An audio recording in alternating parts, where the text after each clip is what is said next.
It's been years since American Horror Story actually felt like a character-driven horror show. Since the third season, it's all been very extra. Ryan Murphy and the gang go off and shoot some crazy thing, while Sarah Paulson screams at Evan Peters. It has many elements, gore, campy, whatever you want, but it's never been emotional or touching. That's where AHS NYC completely changes things up, and today we'll tell you all about it. First up, NYC is very different from the previous seasons, and by that we mean it's nothing like them. Don't lie, we know you all enjoyed the epic weirdness that this show's produced for us over the years. And the actors? Everyone knows we're just watching to get a glimpse of Evan and Sarah. To start off, NYC has none of that. Not even the actors Paulson, Peters, and Jessica Lange. These people are nowhere to be found. Instead, we have new faces. People from other Ryan Murphy projects like Charlie Carver and Joe Mantello. And we also get to see Russell Tovey. The only AHS regulars to come back would be Zachary Quinto and Dennis O'Hare. That's it. And this change has worked wonders for the show. It's definitely got us out of our comfort zone. And isn't that the whole point? We need something unsettling, something new that challenges us. It's American Horror Story after all, and stability is hardly horrifying. It's not the 90s horror genre it once was. There's no murderous clown and some dangerously insane villain. This season has taken it up a notch. A serial killer is targeting the gay community, and a mysterious disease threatens to wipe out an entire generation. It's the 70s, 80s timeline, so we all know what this disease is, which just makes it even more sad and scary. At the end of the day, there's no alien battle or a happy ending. There's just a lot of dead people in hospital beds, neglected and shunned away. Coming up, there was never going to be a happy ending. Gino Borelli, played by Mantello, keeps fighting till the end, pushing away everyone who comes in his way to change the public perception of the disease. Zachary carries the evil moments of the show in his character Sam, but no matter how hard Gino fought, or how many criminals Patrick arrested, we all knew that these people wouldn't be getting their happy ending. Their only moments of peace come with accepting that they are, in fact, shattered and broken. We see this a lot in part 1 of the finale, which has some great lines and excellent direction. Sam and Patrick go on a journey to find some closure before their death, and they seem to find it. The second part is where all the horrors come upon the gay community in the 80s. Jennifer Lynch follows Gino closely as he struggles against the disease that's slowly killing him. Take a closer look at it. Doesn't it look like a physical manifestation of his grief over the deaths that he's seen around him? And that musical montage that Gino sees during Patrick's funeral. Perfection. It's by far one of the strongest montages that this show has put together, and we'll tell you how in a bit. Safe to say, AHS may have gotten emotional this season, but it still retains the original elements of shock. Next, the ending was spectacular. Gino knows it's too late for him now, and that he can't win this fight. No one can win this fight, but he still doesn't quit, and Joe does an excellent job of portraying his character's determination. He's going to fight against the medical establishment and everyone coming to his community, literally till his last breath. The end result? Well, AHS NYC isn't the fun horror dose that we expected. It's a serious and important representation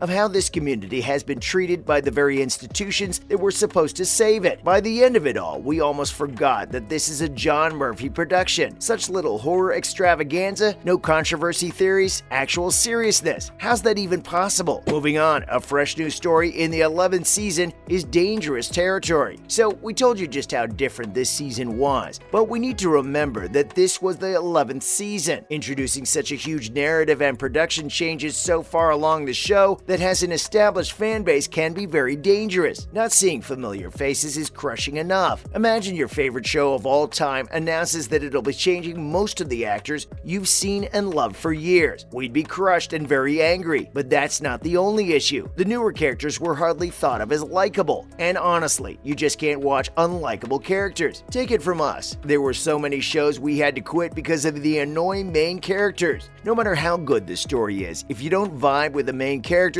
you just can't enjoy it. Many fans also dislike the lack of direction in this season, and you know, some of their concerns are pretty valid. Like the show did just focus on white gay men, which is hardly inclusive. There are enough real accounts of how gay men of color especially suffered during the AIDS outbreak because of double discrimination. Ignoring them was a bad choice. Still, not all fans disliked the season. Many loved the metaphors and how the season focused on some hard-hitting realities of that time. The last episode was especially beautiful, which is a first for American Horror Story with its whole finale curse. And we all know how the season finales of this show rarely live up to expectations. But this finale, it surpassed all expectations. Let's take a closer look at AHS NYC Episode 9. It starts with Theo's funeral. Theo's dead, but he's not gone. He's here as a ghost showing Sam his future, which is bad, to say the least. Then he goes to Sam's past. We all see the homophobia this character went through at the hand of many people, including his father. This part of the episode ends with Sam fleeing from Big Daddy, but a voice calls out, a voice that explains to him how darkness will always remain. He can't escape it, and that's enough to stop Sam in his tracks. He unmasks Big Daddy, and we're all like, here it is. Here's the big reveal we've been waiting for. Our friends take out their lists of people we thought could be Big Daddy. The options are endless, and we just know that whatever's behind that facade would blow our minds. We're on the edge of our seats as the big reveal comes, and we could have never in a million years guessed this one. Big Daddy is a random blonde woman. Yep, minds are blown. We were shocked, but we knew that this wasn't really who Big Daddy was. The big reveal was still to come. The rest of the episode shows Patrick in the year 1987, who's now permanently blind because of the disease, but he can still see his ex-wife Barbara, just like Sam saw Theo, as some sort of ghost who also digs up his past for the viewers to see. Now for the big one. How does part 2 play out? This one starts the same way. Another death. This time it's Hannah. The police say it's because of natural causes, but this is American Horror Story, and we all know that's not true. The finale also shows us Gino's death as he tries to fight for his community and stay away from Big Daddy for as long as possible. He continues his efforts, but Big Daddy soon catches up with him. Adam makes an interesting discovery that shows how he probably gave her the disease, and he takes it upon himself to share those findings to help others. That's how it all plays out in the end, but we still don't know who Big Daddy is. Time to dig even deeper. Finally, who is this Big Daddy? We feel him throughout the finale, but his true identity is never revealed. And no, it wasn't that blonde woman Sam saw. And this means one thing: Big Daddy never existed. He was a physical symbol of AIDS, death, and homophobia. Come on, isn't he giving off some serious Angel of Death vibes